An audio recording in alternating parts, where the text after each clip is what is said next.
tribal politics, of the issue of religious politics, of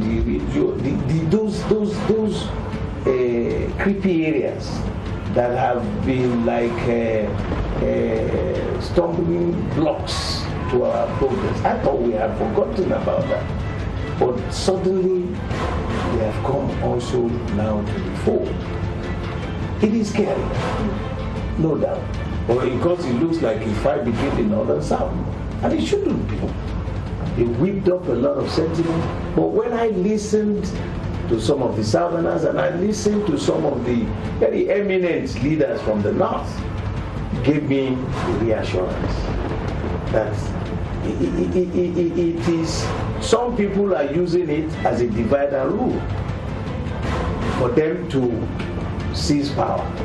But with the voices of some elder statesmen moderating the temperature, moderating the behavior, I think that is the kind of signature tune I want to join, to plead with Nigerians that yes, it is so strategic, this election, because we had lived together for 100 years. We are yet to get a stable platform where every Nigerian, no matter how minority you are, you can aspire to the highest office in the land. I believe that we have started to weave in all the differences, to co-live and accept that yes, we may have our differences in our norms, in our culture, in our beliefs, but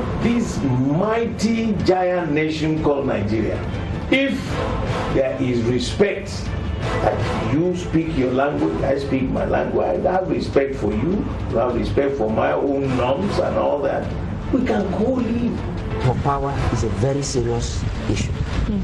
And as such, people become unnecessarily apprehensive, agitated at every slight thing, without even looking at what does the law say. Are we walking in line with the law, or are we outside the law?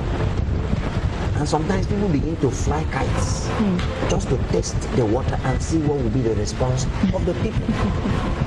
So I think what we need to do is, let's remain calm.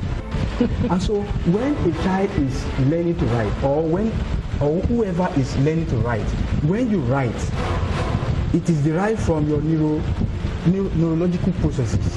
What you write is a neurological process of your personality. And so one of those traits is violence. Because you are campaigning, you are trying to convince people to vote for you. Okay. You are trying to buy people's conscience, people's idea, convincing them, I am the best among every other section. But there are matured ways to do it. There are more positive and constructive ways to do it. In law, I want to say rex ipsa loquitur. The act speaks for itself. And generally, a person cannot give what he does not have. And that is why you are to confront the people.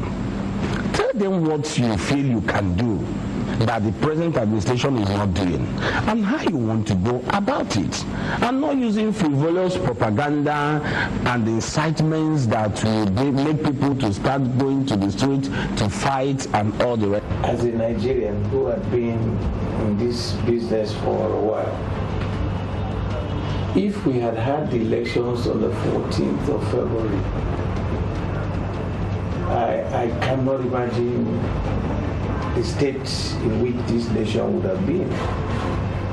Because, you see, Professor Jega told Nigerians that he was ready.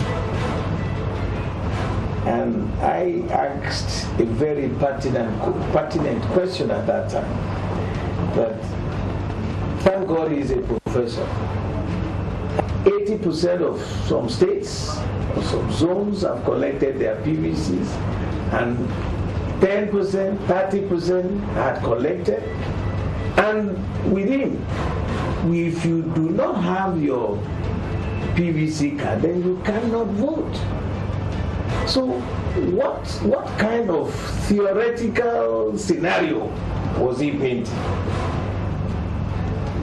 aside from the Boko Haram issue, in fact, the Boko Haram states, the northeast, 80% at that time had collected their PVCs. How was he able to achieve that? While those of us, like in Lagos, there's no Boko Haram here. As at that point, only 30% had collected.